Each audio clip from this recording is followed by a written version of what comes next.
नमस्कार। भारतीय शेयर बाजार की मासिक समीक्षा के एक और वीडियो में आपका स्वागत है।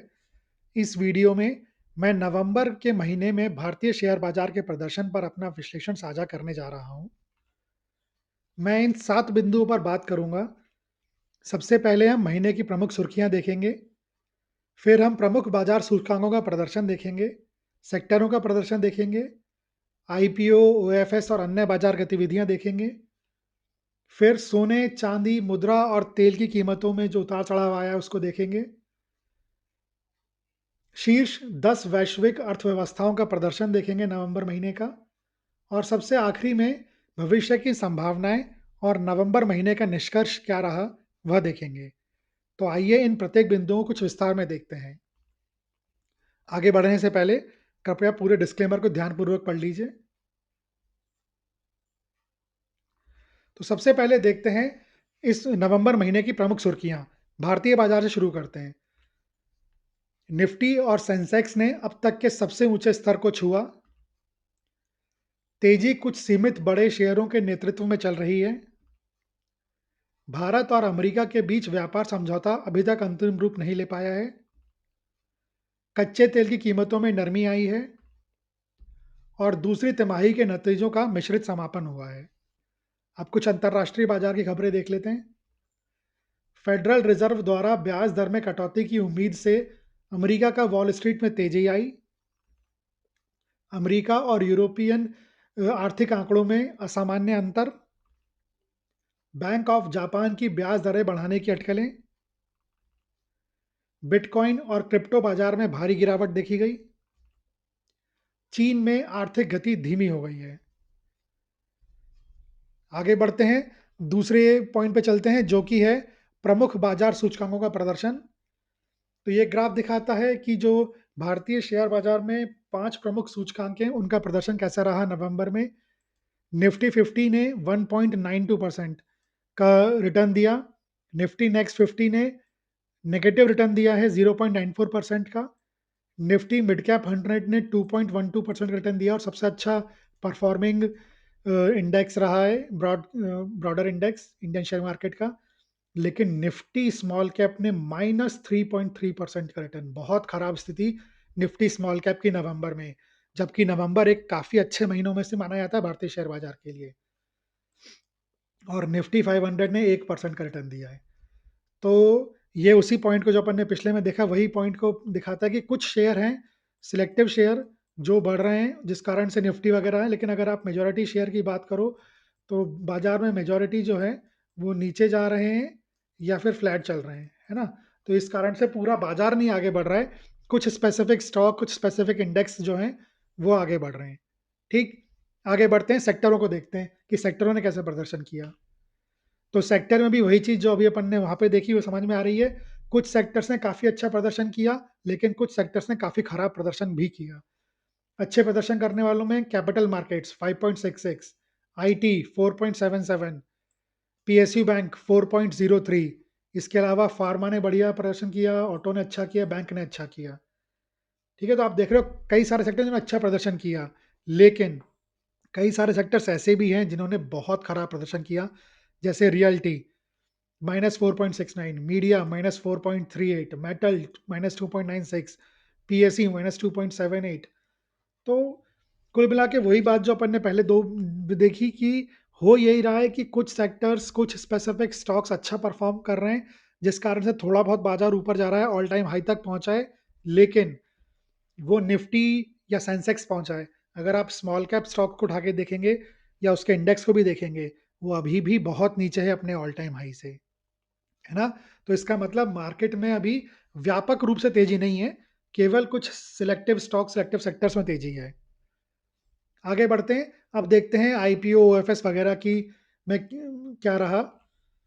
आईपीओ की बात करें, मेन बोर्ड में 9 आईपीओ सब्सक्रिप्शन के लिए ओपन हुए थे नवंबर में, 12 लिस्ट हुए। एसएमई में 13 ओपन हुए थे, 10 लिस्ट हुए। ओएफएस की बात करें तो केवल एक ओएफएस आया था, तोमेव कंस्ट्रक्शन एंड इंफ्रास्ट्रक्चर लिमिटेड का। पूरे नवंबर महीने में केवल एक आया था। अच्छा, अब सेबी की कार्रवाइयाँ, ये जो है, ये एक बड़ी इम्पोर्टेंट बात रही नवंबर महीने की। पहला क्या है कि रीट्स को इक्विटी के रूप में पुनर्वर्गीकृत किया गया।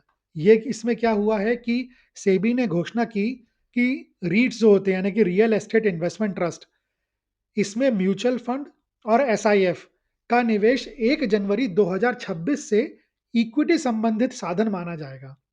अभी तक इनको इक्विटी नहीं माना जाता था उनमें, म्यूचुअल फंड का और एसआईएफ का। 1 जनवरी 2026 से इक्विटी माना जाएगा इन्हें। भागीदारी को बढ़ावा देने और भारतीय प्रथाओं को वैश्विक मानदंडों के अनुरूप बनाने के लिए इसे ऐसा किया गया है। हालाँकि इन्विट्स जो हैं, उन्हें अभी भी हाइब्रिड ही रखा गया है। तो रीट इक्विटी में पुनर्वर्गीकृत हो गए हैं, लेकिन रीट के अलावा जो इन्विट होते हैं, वो अभी भी हाइब्रिड ही रहेंगे। दूसरी जो सेबी की कार्रवाई इंपॉर्टेंट रही, वो रही डिजिटल गोल्ड के खिलाफ चेतावनी।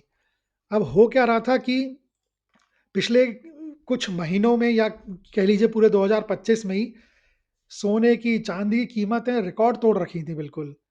उस कारण से हुआ क्या कि कई सारे प्लेटफ़ॉर्म्स डिजिटल गोल्ड भी बेचने लग गए। आपने भी, अगर आप प्लेटफ़ॉर्म्स यूज़ करते होंगे अलग-अलग, तो आपने देखा होगा कि बहुत सारे प्लेटफ़ॉर्म्स डिजिटल गोल्ड बेचने लग गए।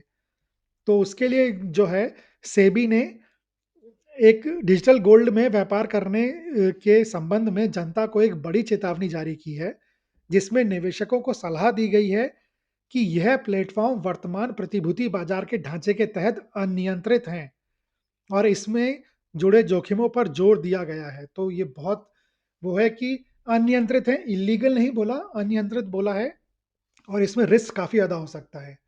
ठीक? तीसरा है, नियम तोड़ने पर स्टॉक ब्रोकर पर प्रतिबंध।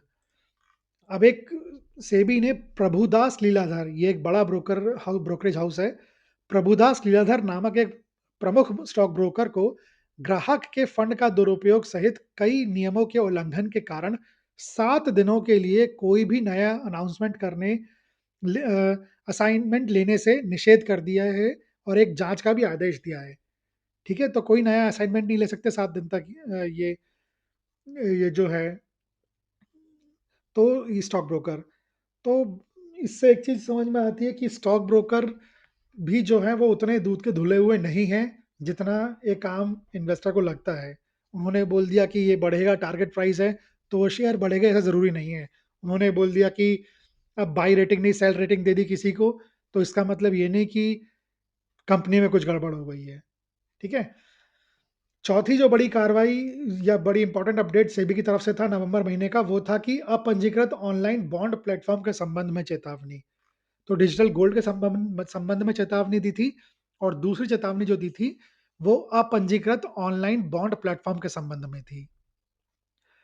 सेबी ने कहा कि अपंजीकृत ऑनलाइन बॉन्ड प्लेटफ़ॉर्म प्रदाताओं के संबंध में एक सार्वजनिक चेतावनी जारी करते हुए कहा कि जिसमें निवेशकों को सुरक्षा और पारदर्शिता सुनिश्चित करने के लिए केवल सेबी पंजीकृत मध्यस्थों के साथ ही व्यापार करने की याद दिलाई गई है। ठीक है? तो जो सेबी संबंधित प्लेटफ़ॉर्म्स हैं या इंटरमीडिएटरीज़ हैं, उन्हीं के साथ बॉन्ड का किसी भी तरीके का सेल परचेज़ करने के लिए चेतावनी जारी करी है। ठीक है, अब और देखते हैं क्या हुआ एफआईआईज़ और डीआईआईज़। भई एफआईआईज़ तो 17,500 करोड़ का माल फिर से बेचा उन्होंने नवंबर महीने में। तो अगर आप देखें, एफआई जो हैं वो लगातार बेचते ही हैं। कभी कुछ खरीदने का फ़िगर आता है तो वो, जैसे कभी एयरटेल में डील हो गई, कुल मिला के कोई बड़ी ब्लॉक डील होती है, उसमें कुछ ये बड़ा माल उठा लेते हैं, तो उस साल में, उस महीने में इनका कुछ पॉज़िटिव आ जाता है या कम नेगेटिव आता है। अदरवाइज़ पिछले 14-15 महीनों से तो एफआईआईज़ केवल बेच ही बेच रहे हैं भारतीय बाज़ार में। ठीक है? और डीआईआईज़ खरीद रहे हैं। डीआईआईज़ ने नवंबर में भी 70,000 करोड़ का माल उठाया है। ठीक है, म्यूचुअल फंड एसआईपी की अगर बात करें, तो ये रिकॉर्ड पर रिकॉर्ड बनाता जा रहा है, बढ़ता ही जा रहा है। अक्टूबर महीने का डेटा नवंबर में आया, जो कि मैं आपको दिखा रहा हूँ। 29,529 करोड़ रुपए का म्यूचुअल फंड का एसआईपी रिटेल इन्वेस्टर्स ने किया है भारतीय शेयर बाजार में। और बिटकॉइन सहित सारी क्रिप्टो करेंसी में भारी गिरावट देखी गई। 20-20, 30-30% गिर गए नवंबर महीने में। बिटकॉइन करीब-करीब 81,79,900 रुपए के आसपास जो है, वो ट्रेड कर रहा था नवंबर महीना खत्म होने तक, भारतीय बाजार में। ठीक है? आगे बढ़ते हैं, सोना, चांदी, मुद्रा और तेल की कीमतों में क्या हुआ वो देखते हैं। सबसे पहले सोने की बात करें तो सोने का दाम जो है, वो नवंबर के कई दिनों में काफ़ी गिरा। आखिरकार 1,29,820 रुपए प्रति 10 ग्राम 24 कैरेट सोने का दाम जो है उसके आसपास ही बंद हुआ। जो उच्चतम गया वो 1,32,294 रुपए के आसपास तक गया और न्यूनतम 1,21,480 रुपए के आसपास तक गिरा। चांदी को देखें तो चांदी में भी वही चीज रही। कई दिन भारी गिरावट देखी गई नवंबर महीने के। जो बंद हुआ प्राइस चांदी का नवंबर महीने में वो 1,73,000 रुपए पर केजी के आसपास भारतीय बाजार में, है ना? उच्चतम 1,75,340 तक गया था और न्यूनतम 1,50,500 के आसपास तक गिरा था।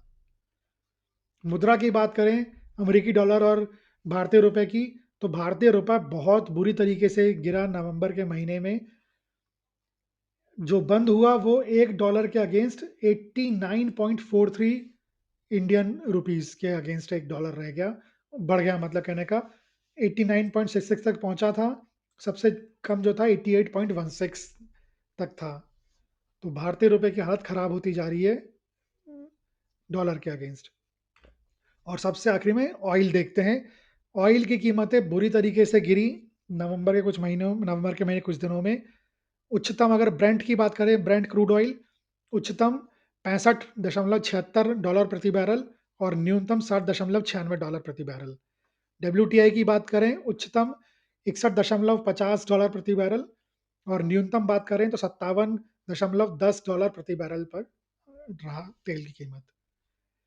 आगे बढ़ते हैं। अब देखते हैं कि दुनिया की शीर्ष 10 जो अर्थव्यवस्था हैं उनका नवंबर महीने का परफॉर्मेंस कैसा रहा। तो ये ग्राफ वही दिखाता है। इसमें क्लियर विनर ब्राज़ील दिख रहा है। ब्राज़ील ने 6.37% का सबसे अच्छा परफॉर्मेंस दिया नवंबर महीने में। फिर कनाडा आया 3.71% और फिर इंडिया। इतने एवरेज परफॉर्मेंस के बाद भी इंडिया तीसरे नंबर पे 1.87। तो इंडिया का परफॉर्मेंस अगर आप टॉप 10 के हिसाब से देखोगे तो ठीक-ठाक दिखता है। लेकिन एक चीज़ ध्यान में रखने वाली है कि इंडिया के बाज़ार में पिछले 14 महीने से कोई रिटर्न भी नहीं दिया है। ठीक है? इसके बाद आप यूरोप के मार्केट देख लीजिए, यूके, फ्रांस, इटली, जर्मनी सब ज़ीरो के आसपास। जर्मनी थोड़ा-सा नेगेटिव, बाकी थोड़े से पॉजिटिव, सब ज़ीरो के आसपास, किसी का कुछ खास रिटर्न नहीं। अमेरिका ज़ीरो, तो ना अमेरिका ने कुछ रिटर्न दिया, ना यूरोप ने कुछ रिटर्न दिया। ठीक है? कनाडा और ब्राज़ील ने ठीक-ठाक रिटर्न दिए। चाइना ने तो इनफैक्ट काफ़ी बड़ा नेगेटिव रिटर्न और जापान की तो बहुत ही बुरी स्थिति हो गई, -4.35% का रिटर्न जापान ने दिया। तो जापान तो बहुत ही खराब रिटर्न दिए नवंबर के महीने में। ठीक है? तो अब आखिरी पॉइंट पे बात करते हैं जो कि है भविष्य की संभावनाएँ और भारतीय शेयर बाज़ार का नवंबर महीने का जो प्रदर्शन है उसके निष्कर्ष पे बात करते हैं। सबसे पहले भविष्य की संभावना की अगर अपन बात करें, तो आरबीआई की मौद्रिक नीति का निर्णय जो है वो दिसंबर में उसकी बैठक में होगा। 25 बीपीएस रेट कट होगा, इसके चांसेस बहुत ज़्यादा हैं। तो देखते हैं कि वो होता है कि नहीं होता है। अगर हुआ तो शायद शेयर बाज़ार के लिए एक पॉज़िटिव खबर होगी वो। दूसरी अगर बात करें सेक्टर रोटेशन और रुझान, तो जैसा कि हमने अभी देखा कि सेक्टर रोटेशन काफ़ी सारे सेक्टर्स ने अच्छा परफ़ॉर्म किया, काफ़ी ने काफ़ी ख़राब परफ़ॉर्मेंस दिया। तो देखते हैं कि कैसा रहता है, लेकिन जनरली जो है दिसंबर के महीने में सेक्टर रोटेशन देखने को मिलता है भारतीय शेयर बाज़ार में, तो उस पे एक नज़र रखनी चाहिए। तीसरा एफआईआई और डीआई का प्रवाह, ये तो हमेशा ही भारतीय शेयर बाज़ार में हर महीने देखने के लिए एक इम्पॉर्टेंट चीज़ रहती है कि एफआईआई और डीआई कितना खरीदते बेचते हैं। एफआईआईज़ कई महीनों से केवल बेच ही बेच रहे हैं, कभी-कभार बीच में इक्का-दुक्का बार खरीद लेते हैं और डीआईआईज़ केवल खरीद ही खरीद रहे हैं। लेकिन ठीक है, रिटेल इन्वेस्टर्स ने संभाल रखा है। अगर किसी महीने रिटेल इन्वेस्टर्स की एसआईपी कम हो गई, तो बहुत ज़्यादा दिक्कत होएगी शेयर बाज़ार को। इसके अलावा मजबूत घरेलू और कॉर्पोरेट आय का दृष्टिकोण। अब इसमें क्या हुआ है कि जीडीपी और इन्फ्लेशन का डेटा आया है, बहुत ही ज़बरदस्त डेटा आ गया है, जो काफ़ी मजबूती प्रदान करता है और उम्मीदें जगाता है कि दिसंबर के महीने में भारतीय शेयर बाज़ार अच्छा रिटर्न दे सकता है। पाँचवीं जो चीज़ पे अपने को संभावना है, वो है वैश्विक बाज़ार दर की दिशा। यूएस फेड की जो है, उनकी भी मीटिंग दिसंबर में है और वहाँ पे भी काफ़ी चांसेस हैं कि 25 बीपीएस रेट कट वहाँ पे भी हो जाए। क्योंकि अगर वो होता है तो वो डेफ़िनेटली शेयर बाज़ार के लिए और गोल्ड, सिल्वर सबके लिए बेनिफिशियल रहेगा।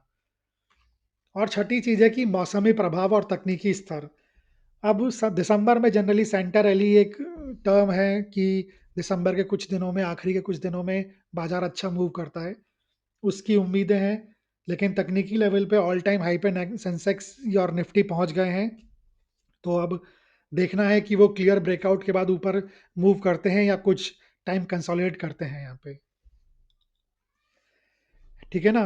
अब अगर आखिरी में निष्कर्ष निकालें कि नवंबर के महीने में भारतीय शेयर बाजार का जो प्रदर्शन था, उसका सारांश ये है कि निफ्टी 50 और सेंसेक्स ने 14 महीनों के बाद एक रिकॉर्ड मील का पत्थर छूते हुए अब तक के सबसे ऊंचे स्तर को छुआ। लेकिन जो मासिक लाभ था, वो मामूली सा 1.8 1.9% के आसपास रहा और यह तेजी भी बहुत सीमित थी, जो मुट्ठी भर लार्ज कैप हैवीवेट शेयरों और डीआईआई की खरीदारी से प्रेरित थी, जबकि व्यापक मिड कैप और स्मॉल कैप सेगमेंट ऊंचे मूल्यांकन और आईपीओ की तेजी के कारण अस्थिर से बने रहे। भारतीय शेयर बाजार में जो एफआईआईज हैं, वो अभी भी नेट सेलर्स यानी शुद्ध विक्रेता ही हैं। उन्हें नेट बायर्स बनना पड़ेगा शेयर बाजार को काफ़ी मजबूती से आगे बढ़ाने के लिए। तो इस वीडियो में मेरी तरफ से बस इतना ही। वीडियो देखने के लिए धन्यवाद। अगर आपको वीडियो अच्छा लगा हो तो इसे लाइक करिए, कमेंट करिए, शेयर करिए और चैनल को सब्सक्राइब जरूर करिए। Goodbye and happy investing.